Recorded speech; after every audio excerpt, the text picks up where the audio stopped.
Oi, pessoal! Continuando o estudo das cônicas, vamos abordar aqui a solução dos exercícios sobre elipse. A elipse é a curva no plano que tem a seguinte propriedade geométrica.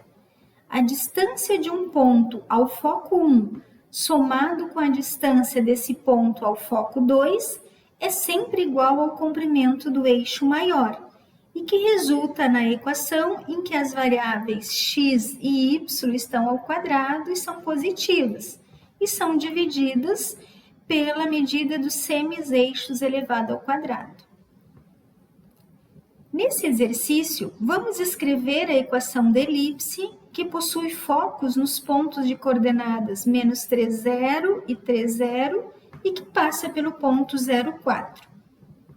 Como nas outras cônicas, representar os elementos no plano nos ajuda a perceber as características da curva com que estamos trabalhando. Assim, representando os focos e o ponto dado no plano cartesiano, observamos que os focos estão sobre o eixo x. Isto nos leva a concluir que a elipse tem eixo maior 2a sobre x, e sua equação reduzida será da forma x menos a abscissa x do vértice elevado ao quadrado, dividido pelo valor do semi-eixo maior ao quadrado, mais y menos a ordenada do vértice ao quadrado, dividido pelo valor do semi-eixo menor ao quadrado igual a 1. O centro da elipse é o ponto médio entre os focos. Como estes estão em x igual a menos 3 e x igual a 3, o meio será em x igual a 0 sobre o eixo x. Assim, o centro terá coordenadas 0, 0.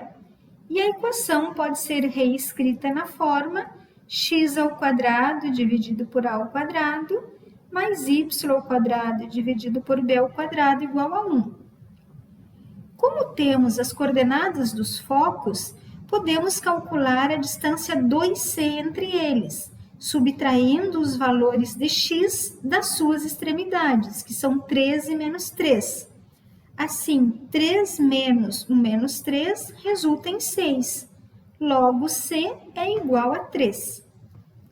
Para determinarmos o valor de b, observamos que o ponto 0, 4 está na extremidade do semi-eixo menor, e sua distância até o centro é 4.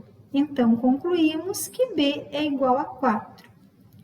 Tendo os valores c igual a 3 e b igual a 4, aplicamos o teorema de Pitágoras para calcular a medida do semi-eixo maior A.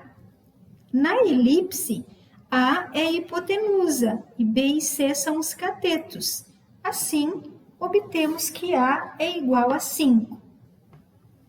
Substituindo, então, os valores dos semiseixos A igual a 5 e B igual a 4, obtemos a equação da elipse. X ao quadrado dividido por 25 mais y ao quadrado dividido por 16 igual a 1.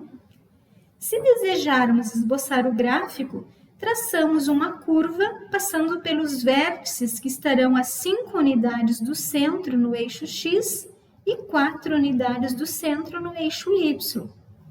Conforme vemos na equação, o eixo maior da elipse é o eixo x, pois o maior denominador, 25, está sob o termo com a variável x. Neste outro exercício, queremos também identificar os elementos e esboçar o gráfico de uma elipse, mas não podemos fazer isso diretamente da equação apresentada, pois, como vemos, ela está escrita na forma geral. Somente quando ela está escrita na forma reduzida é que podemos identificar as coordenadas do centro e as medidas dos semiseixos. Iniciamos, então, reorganizando os termos da equação, escrevendo o termo independente do lado direito da equação.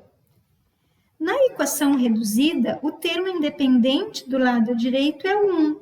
Assim, vamos dividir toda a equação por 65.025 e simplificar os valores de cada termo.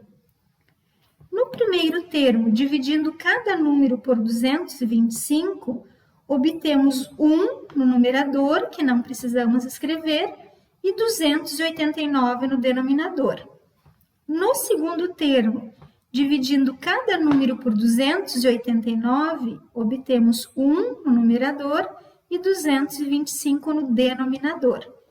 No lado direito, obtemos 1, e assim chegamos na equação reduzida dessa elipse, e podemos identificar seus elementos. Do primeiro termo da equação x² dividido por 289, observamos que 289 representa o quadrado do semi-eixo maior, pois o outro denominador, 225, é menor. Assim, se A² é igual a 289, podemos concluir que A é 17, pois é a raiz quadrada de 289. Do segundo termo, y² dividido por 225, calculamos o valor do semi-eixo menor, pois se b² é igual a 225, extraindo a raiz quadrada, obtemos que b é 15. Tendo os valores de a e b, aplicamos o teorema de Pitágoras para calcular o comprimento do semi-eixo focal, obtendo C igual a 8.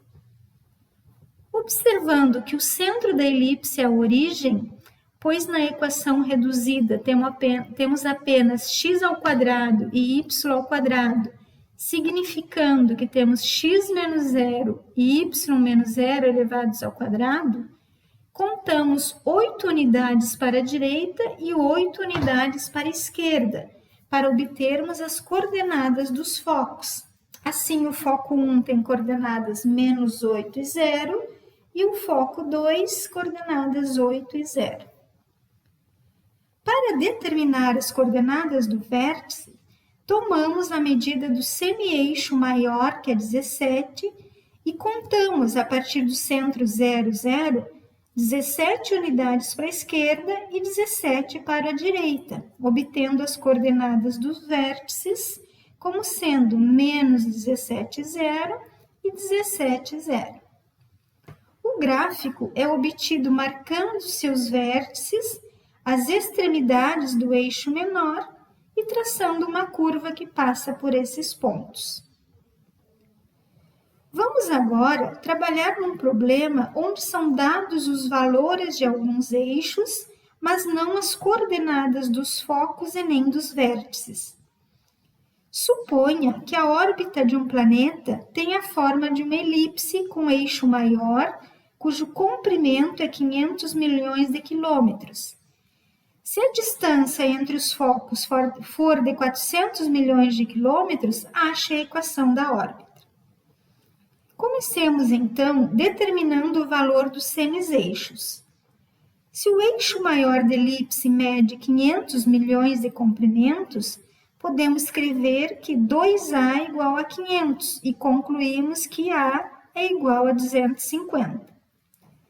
Se a distância entre os focos for de 400 milhões de quilômetros, podemos escrever que 2C é igual a 400, de onde concluímos que C é 200.